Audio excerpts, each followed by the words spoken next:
Guarantee ಯೋಜನೆಗಳಿಗೆ ಹೊಸ ಅರ್ಜಿ ಹಾಕಲು ಅಗತ್ಯ ಇಲ್ಲ, ಕೇವಲ ಪರಿಷ್ಕರಣೆಗೆ ಹೆಚ್ಚುವರಿ ದಾಖಲೆ ನೀಡಿದರೆ ಸಾಕು ಅಂತ ಸಿಎಂ ಡಿಕೆ ಶಿವಕುಮಾರ್ ಹೇಳಿದ್ದಾರೆ. ಹಾಗೆ ಕರ್ನಾಟಕದ ವೋಟರ್ ಐಡಿ ಇದ್ದವರಿಗೆ ಮಾತ್ರ ಗ್ಯಾರಂಟಿ ಖಚಿತ, ವೋಟರ್ ಐಡಿ ಇಲ್ಲದವರಿಗೆ ಕೊಡಲ್ಲ ಅಂತ ಸಿಎಂ ಸ್ಪಷ್ಟವಾಗಿ ಹೇಳಿದ್ದಾರೆ.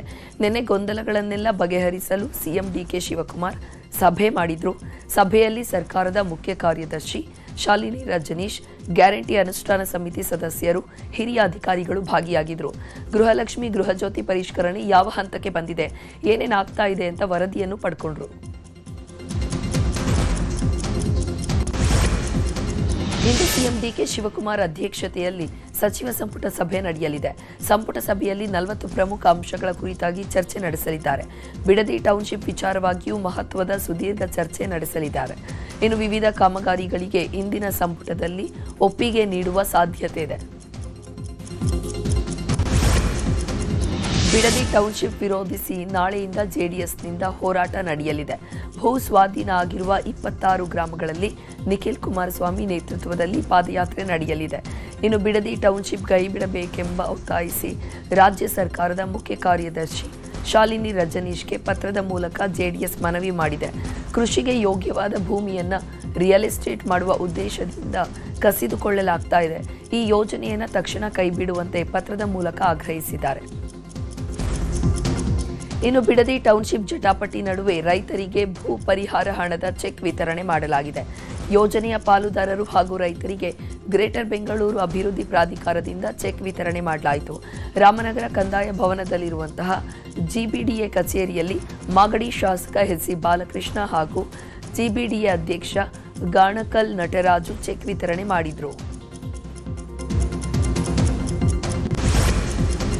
ವಿಧಾನ ಪರಿಷತ್ ಚುನಾವಣೆಯಲ್ಲಿ ಅಡ್ಡ ಮತದಾನ ರಾಜ್ಯ ಬಿಜೆಪಿ ನಾಯಕರಿಗೆ ಸಂಕಷ್ಟ ತಂದಿಟ್ಟಿದೆ. ಹೀಗಾಗಿ ರಾಜ್ಯದಲ್ಲಿನ ಬೆಳವಣಿಗೆಗಳ ಕುರಿತಂತೆ ರಾಜ್ಯ ಬಿಜೆಪಿ ನಾಯಕರಿಗೆ ಬಿಜೆಪಿ ರಾಜ್ಯ ಉಸ್ತುವಾರಿ ರಾಧಾ ಮೋಹನ್ ದಾಸ್ ಆಗರ ಬುಲಾವ್ ನೀಡಿದ್ದಾರೆ. ಜೂನ್ 23ಕ್ಕೆ ದೆಹಲಿಗೆ ಬರುವಂತೆ ಬಿವೈ ವಿಜಯೇಂದ್ರ ಆರ್ ಅಶೋಕ್ಗೆ ಬುಲಾವ್ ಕೊಟ್ಟಿದ್ದಾರೆ. ಇನ್ನು ಪರಿಷತ್ ಚುನಾವಣೆಯಲ್ಲಿ ಆಗಿರುವಂತಹ ಅಡ್ಡ ಮತದಾನವನ್ನ ಬಿಜೆಪಿ ನಾಯಕರು ಗಂಭೀರವಾಗಿ ಪರಿಗಣಿಸಿದ್ದಾರೆ. ಅಡ್ಡ ಮತದಾನ ಮಾಡಿದ ಶಾಸಕರ ಪತ್ತೆ ಹಚ್ಚಲು ಸತ್ಯ ಶೋಧನಾ ಸಮಿತಿ ರಚಿಸಲಾಗಿದೆ. ವಿಧಾನ ಪರಿಷತ್ ಸದಸ್ಯ ಸಿಟಿ ರವಿ, ಶಾಸಕರಾದ ಮಹೇಶ್ ತೆಂಗಿನಕಾಯಿ, ಮಾಜಿ ಶಾಸಕ ಎನ್ ಮಹೇಶ್ ನೇತೃತ್ವದಲ್ಲಿ ತಂಡ ರಚನೆ ಮಾಡಲಾಗಿದ್ದು ಜೂನ್ 25ರೊಳಗೆ ವರದಿ ನೀಡುವಂತೆ ಗಡುವು ನೀಡಲಾಗಿದೆ. ಇನ್ನು ಜೂನ್ 25ರೊಳಗೆ ವರದಿ ಕೊಡುವಂತೆ ಸತ್ಯಶೋಧನಾ ಸಮಿತಿಗೆ ಹೇಳಿದ್ದಾರೆ. ಕಾಂಗ್ರೆಸ್ನವರು ಕೆಲವರ ಹೆಸರು ತೇಲಿ ಬರ್ತಾ ಇದೆ. ಆದರೆ ಭೈರತಿ ಬಸವರಾಜ್, ಚಂದ್ರು ಲಮಾಣಿ, ಕೃಷ್ಣ ನಾಯ್ಕ ತಮ್ಮ ಯಾವುದೇ ತಪ್ಪು ಮಾಡಿಲ್ಲ, ನಾವು ಕೂಡ ಹೈಕಮಾಂಡ್ ಭೇಟಿಗೆ ಸಮಯ ಕೇಳಿದ್ದೇವೆ, ಎಲ್ಲವನ್ನ ವಿವರಿಸುತ್ತೇವೆ ಅಂತ ವಿಜಯೇಂದ್ರ ಹೇಳಿದ್ದಾರೆ. ಬಿಜೆಪಿ ರಾಜ್ಯಾಧ್ಯಕ್ಷ ಬಿವೈ ವಿಜಯೇಂದ್ರಗೆ ಬೇಲೂರು ಶಾಸಕ ಎಸ್ ಕೆ ಸುರೇಶ್ ಪತ್ರ ಬರೆದು ಅಡ್ಡ ಮತದಾನದ ಆರೋಪಕ್ಕೆ ಸಂಬಂಧಪಟ್ಟಂತೆ ಸ್ಪಷ್ಟನೆ ನೀಡಿದ್ದಾರೆ. ತಡವಾಗಿ ಮತದಾನ ಮಾಡಿದ್ದಕ್ಕೆ ಆಧಾರರಹಿತ ಆರೋಪ ಮಾಡ್ತಿದ್ದಾರೆ. ನಾನು ವಿಪಕ್ಷ ನಾಯಕರ ಸೂಚನೆ ಮೇರೆಗೆ ಮತ ಚಲಾಯಿಸಿದ್ದೇನೆ. ಈ ರೀತಿಯ ಊಹಾಪೋಹದ ಹೇಳಿಕೆಯಿಂದ ನನ್ನ ಘನತೆಗೆ ಧಕ್ಕೆ ಆಗಿದೆ ಅಂತ ಎಚ್ ಕೆ ಸುರೇಶ್ ಹೇಳಿದ್ದಾರೆ. ಕೇಂದ್ರ ಸಚಿವ ಕುಮಾರಸ್ವಾಮಿ ನಿನ್ನೆ ಜೆಡಿಎಸ್ ಶಾಸಕರ ಸಭೆ ನಡೆಸಿದರು. 18 ಶಾಸಕರಲ್ಲಿ ಜಿಟಿ ದೇವೇಗೌಡರನ್ನ ಬಿಟ್ಟು ಉಳಿದ 17 ಶಾಸಕರನ್ನ ಸಭೆಗೆ ಬರಲು ಸೂಚಿಸಿದ್ದಾರೆ. ಕ್ಷೇತ್ರದಲ್ಲಿ ಕೆಲಸ ಇದೆ ಅಂತ ಶಾಸಕ ಎಸ್.ಸಿ. ರೇವಣ್ಣ ಬರಲಿಲ್ಲ. ರೇವಣ್ಣ ಬಿಟ್ಟರೆ ಕುಮಾರಸ್ವಾಮಿ ಕರೆದ ಸಭೆಗೆ ಅಡ್ಡ ಮತದಾನ ಮಾಡಿದ 4 ಜೆಡಿಎಸ್ ಶಾಸಕರು ಸೇರಿದಂತೆ 16 ಶಾಸಕರು ಬಂದಿದ್ರು. ಎಲ್ಲರ ಜೊತೆಯೂ ಕುಮಾರಸ್ವಾಮಿ ಮಾತುಕತೆ ನಡೆಸಿದ್ದಾರೆ. ಅಡ್ಡ ಮತದಾನ ಮಾಡಿದವರನ್ನ ಪಕ್ಷದಿಂದಲೇ ಉಚ್ಚಾಟಿಸುವ ತೀರ್ಮಾನ ಮಾಡಿದ್ದಾರೆ. ಬೇಲೂರು ಕ್ಷೇತ್ರದಲ್ಲಿ 2750 ಎಕರೆ ಸರ್ಕಾರಿ ಜಮೀನು ಅಕ್ರಮ ಹಂಚಿಕೆಗೆ ಸಂಬಂಧಪಟ್ಟಂತೆ ಬೇಲೂರು ಮಾಜಿ ಶಾಸಕ ಕೆಎಸ್ ಲಿಂಗೇಶ್ ಸೇರಿದಂತೆ 12 ಜನರನ್ನ ಸಿಐಡಿ ಅಧಿಕಾರಿಗಳು ಬಂಧಿಸಿದ್ದಾರೆ. ಬೇಲೂರು ಕ್ಷೇತ್ರದಿಂದ ಜೆಡಿಎಸ್ ಶಾಸಕರಾಗಿದ್ದಾಗ 2016ರಿಂದ 2022ರ ನಡುವೆ ಅಕ್ರಮವಾಗಿ ಬಗರ್ ಹುಕುಂ ಜಮೀನು ಮಂಜೂರಾತಿ ಮಾಡಲಾಗಿತ್ತು. ಕೆಸಿ ರಾಜಣ್ಣ ಎನ್ನುವರ ದೂರಿನ ಮೇರೆಗೆ ಕೋರ್ಟ್ ತನಿಖೆಗೆ ಆದೇಶಿಸಿತ್ತು. ಅದರಂತೆ ಮಾಜಿ ಶಾಸಕ ಲಿಂಗೇಶ್ ಸೇರಿದಂತೆ 12 ಜನರನ್ನ ಬಂಧಿಸಿದ್ದಾರೆ. ಈ ಬಗ್ಗೆ ಹೈಕೋರ್ಟ್ಗೆ ಎಸ್ಪಿಪಿ ಬಿಎನ್ ಜಗದೀಶ್ ಮಾಹಿತಿಯನ್ನು ನೀಡಿದ್ದಾರೆ. ಕೆಎಸ್ ಲಿಂಗೇಶ್ 2018ರಲ್ಲಿ ಚುನಾವಣೆಯಲ್ಲಿ ಬೇಲೂರು ಕ್ಷೇತ್ರದಿಂದ ಜಯ ಗಳಿಸಿದ್ರು. ಆ ಅವಧಿಯಲ್ಲಿ ಅವರು ಬೇಲೂರು ತಾಲೂಕು ಬಗರ್ ಹುಕುಂ ಸಾಗುವಳಿ ಸಮಿತಿಯ ಅಧ್ಯಕ್ಷರಾಗಿದ್ದಾಗ ಭೂಮಿ ಹಂಚಿಕೆ ಆರೋಪ ಇದೆ. ಬೆಂಗಳೂರಿನಲ್ಲಿ ಸಿಐಡಿ ಪೊಲೀಸ್ ಜೀಪ್ನಲ್ಲಿ ಬಂದು 20 ಲಕ್ಷ ರಾಬರಿ ಮಾಡಿದ ಪ್ರಕರಣದಲ್ಲಿ ಸಿಐಡಿ ಇನ್ಸ್ಪೆಕ್ಟರ್ ಮಹೇಶ್ ಕನಕಗಿರಿ ಸಿಕ್ಕಿಬಿದ್ದಿದ್ದಾರೆ. ನಿನ್ನೆ ಮಡಿವಾಳದ ಹೋಟೆಲ್ನಲ್ಲಿ ಪೊಲೀಸ್ ಐಡಿ ಕಾರ್ಡ್ ತೋರಿಸಿ ಕೇರಳ ಮೂಲದ ಯುವಕರಿಂದ 20 ಲಕ್ಷ ರೂಪಾಯಿ ರಾಬರಿ ನಡೆದಿತ್ತು. ಹಣ ಕಳೆದುಕೊಂಡ ಕೇರಳ ಮೂಲದ ಯುವಕರು ಮಡಿವಾಳ ಠಾಣೆಗೆ ಬಂದು ದೂರು ನೀಡಿದ್ರು. ದೂರು ಆಧರಿಸಿ ತನಿಖೆಗಿಳಿದ ಡಿಸಿಪಿ ಮೊಹಮ್ಮದ್ ಸಚೀತ ಹಣ ರಾಬರಿ ಮಾಡಿದ ಓರ್ವನನ್ನ ಬಂಧಿಸಿದ್ರು. ಪ್ರಕರಣ ದಾಖಲಾಗ್ತಾ ಇದ್ದಂತೆ ಜೀಪ್ನಲ್ಲಿದ್ದ ಇನ್ಸ್ಪೆಕ್ಟರ್ ಫೋನ್ ಸ್ವಿಚ್ ಆಫ್ ಮಾಡಿ ಪರಾರಿಯಾಗಿದ್ದಾರೆ. ಸದ್ಯ ಇನ್ಸ್ಪೆಕ್ಟರ್ ಮಹೇಶ್ ಕನಕಗಿರಿ ಮಡಿವಾಳ ಪೊಲೀಸರ ವಶದಲ್ಲಿದ್ದು ವಿಚಾರಣೆ ನಡೀತಾ ಇದೆ.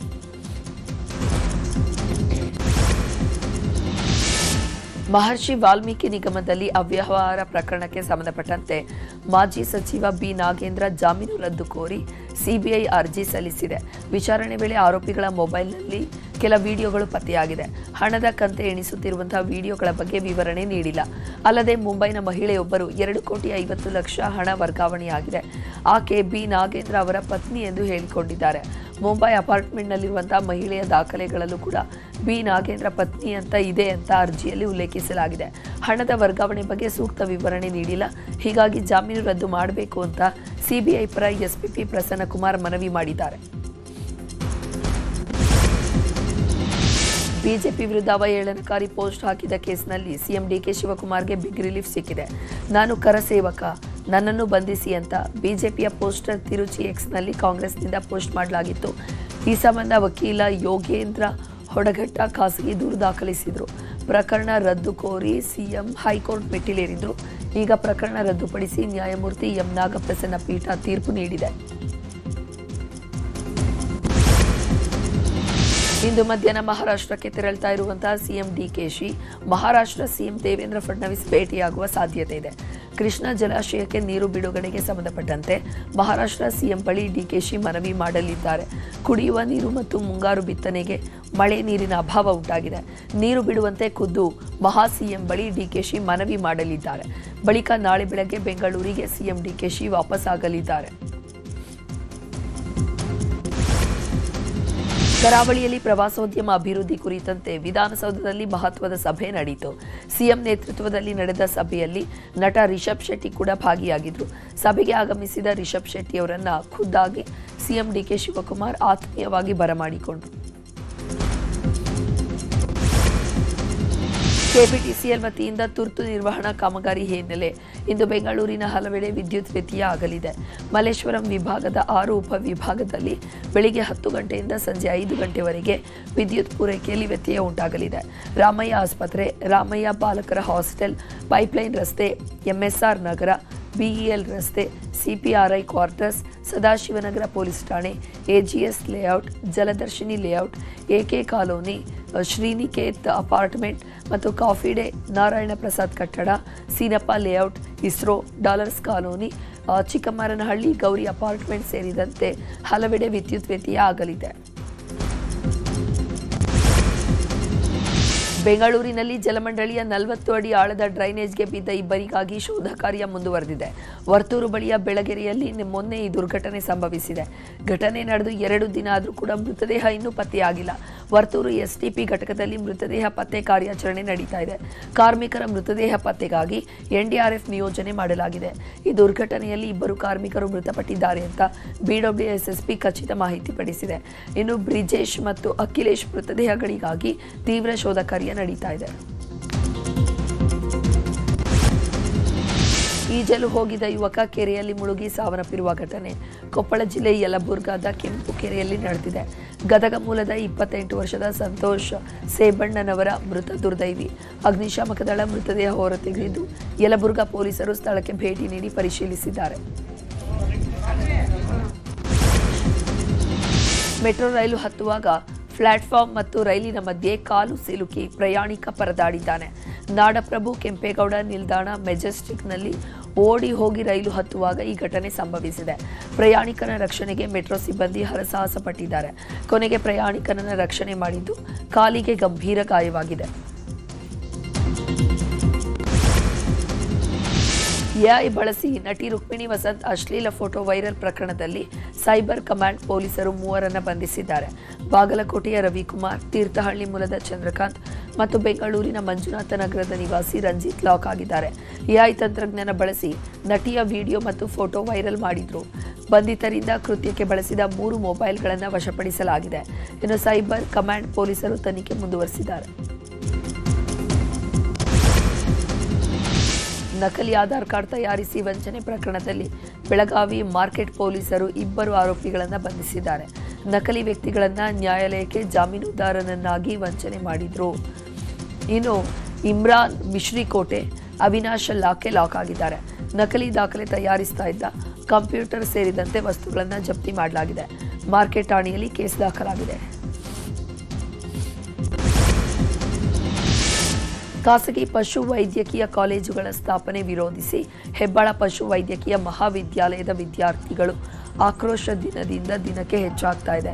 ಪ್ರಸ್ತುತ ರಾಜ್ಯದಲ್ಲಿ ಪಶು ವೈದ್ಯಕೀಯ ಪದವಿ ಸೀಟುಗಳ ಸಂಖ್ಯೆ ಈಗಾಗಲೇ ಹೆಚ್ಚಾಗಿದ್ದು, ಪದವಿ ಪಡೆದ ಅನೇಕ ಪಶು ವೈದ್ಯರು ಉದ್ಯೋಗ ಇಲ್ಲದೆ ಪರದಾಡ್ತಿದ್ದಾರೆ. ಸರ್ಕಾರಿ ಉದ್ಯೋಗಗಳ ಸಂಖ್ಯೆ ಕಡಿಮೆಯಾಗಿರುವ ಸಂದರ್ಭದಲ್ಲಿ ಮತ್ತಷ್ಟು ಖಾಸಗಿ ಕಾಲೇಜುಗಳನ್ನು ಆರಂಭಿಸಿದರೆ ಪದವೀಧರರ ಸಂಖ್ಯೆ ಇನ್ನಷ್ಟು ಹೆಚ್ಚಾಗಿ ನಿರುದ್ಯೋಗ ಸಮಸ್ಯೆ ಗಂಭೀರವಾಗಲಿದೆ ಅಂತ ವಿದ್ಯಾರ್ಥಿಗಳು ಆತಂಕ ವ್ಯಕ್ತಪಡಿಸಿದ್ದಾರೆ. ಕಳೆದ 2 ದಿನದಿಂದ ಕ್ಯಾಂಪಸ್ನಲ್ಲಿ ಶಾಂತಿಯುತ ಪ್ರತಿಭಟನೆ ನಡೆದಿದ್ದು, ಇಂದು ಕೂಡ ಕ್ಯಾಂಪಸ್ನಲ್ಲಿ ಶಾಂತಿಯುತ ಪ್ರತಿಭಟನೆ ನಡೆಯುವ ಸಾಧ್ಯತೆ ಇದೆ. ಚಾಮರಾಜನಗರ ಜಿಲ್ಲೆ ಬಂಡೀಪುರದಲ್ಲಿ ಪ್ರವಾಸಿಗರಿದ್ದ ಸಫಾರಿ ವಾಹನದ ಮೇಲೆ ಕಾಡಾನೆ ದಾಳಿ ಮಾಡಲು ಯತ್ನಿಸಿದೆ. ಸಫಾರಿ ವಾಹನ ತೆರಳ್ತಾ ಇದ್ದಾಗ ಎದುರಿನಿಂದ ಅಟ್ಟಿಸಿಕೊಂಡು ಬಂದಂತಹ ಕಾಡಾನೆ ಜೀಪ್ ಮೇಲೆ ದಾಳಿ ನಡೆಸಲು ಮುಂದಾಗಿದೆ. ಈ ವೇಳೆ ಚಾಲಕ ಹಿಮ್ಮುಖವಾಗಿ ಜೀಪ್ ಚಲಾಯಿಸಿದ್ದು, ಕಾಡಾನೆ ದಾಳಿಯಿಂದ ಜೀಪ್ನಲ್ಲಿದ್ದ ಪ್ರವಾಸಿಗರು ಪಾರಾಗಿದ್ದಾರೆ.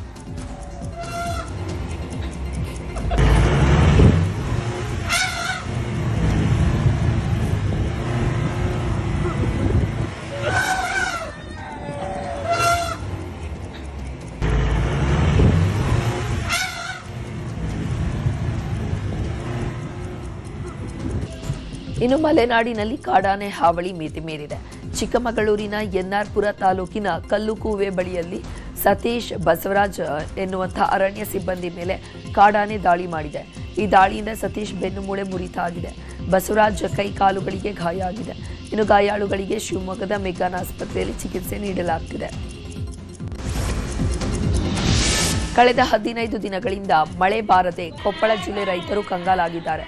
ಮುಂಗಾರು ಹಂಗಾಮಿನಲ್ಲಿಯೇ ಮಳೆ ಕೊರತೆಯಾಗಿರುವುದರಿಂದ ರೈತರು ಈಗ ಹಳೆಯ ಸಂಪ್ರದಾಯವನ್ನು ಪಾಲನೆ ಮಾಡ್ತಿದ್ದಾರೆ. ಮಳೆಗಾಗಿ ಕೊಪ್ಪಳ ತಾಲೂಕಿನ ಬೆಟಗೇರಿ ಗ್ರಾಮದಲ್ಲಿ ಇಂದಿನಿಂದ ಕುರ್ಜಿ ಆಡುತ್ತಿದ್ದಾರೆ. ತಲೆಯ ಮೇಲೆ ರೊಟ್ಟಿಯ ಹಂಚಿನ ಮೇಲೆ ಗುರ್ಜಿಯನ್ನು ಪ್ರತಿಷ್ಠಾಪಿಸಿಕೊಂಡು ಊರಿನ ಮನೆ ಮನೆಗೆ ಹೋಗಿ ಹಾಡನ್ನು ಹಾಡಿ ಗುರ್ಜಿಗೆ ನೀರು, ಧಾನ್ಯ ಮತ್ತು ಹಣವನ್ನು ಪಡೆಯುತ್ತಿದ್ದಾರೆ. 3 ದಿನ ಗುರ್ಜಿ ಆಡಿದರೆ ಮಳೆ ಬರುತ್ತೆ ಅನ್ನುವಂಥ ನಂಬಿಕೆ ಇದೆ.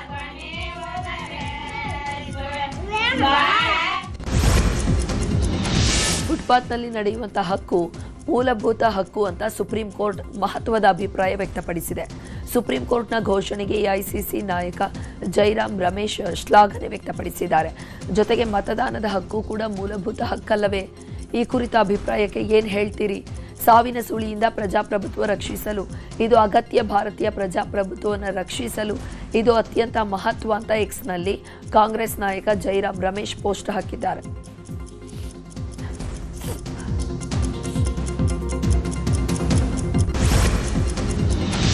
ನಿನ್ನೆಯಷ್ಟೇ ಇರಾನ್ ಜೊತೆ ಶಾಂತಿ ಒಪ್ಪಂದಕ್ಕೆ ಟ್ರಂಪ್ ಸಹಿ ಹಾಕಿದ್ರು.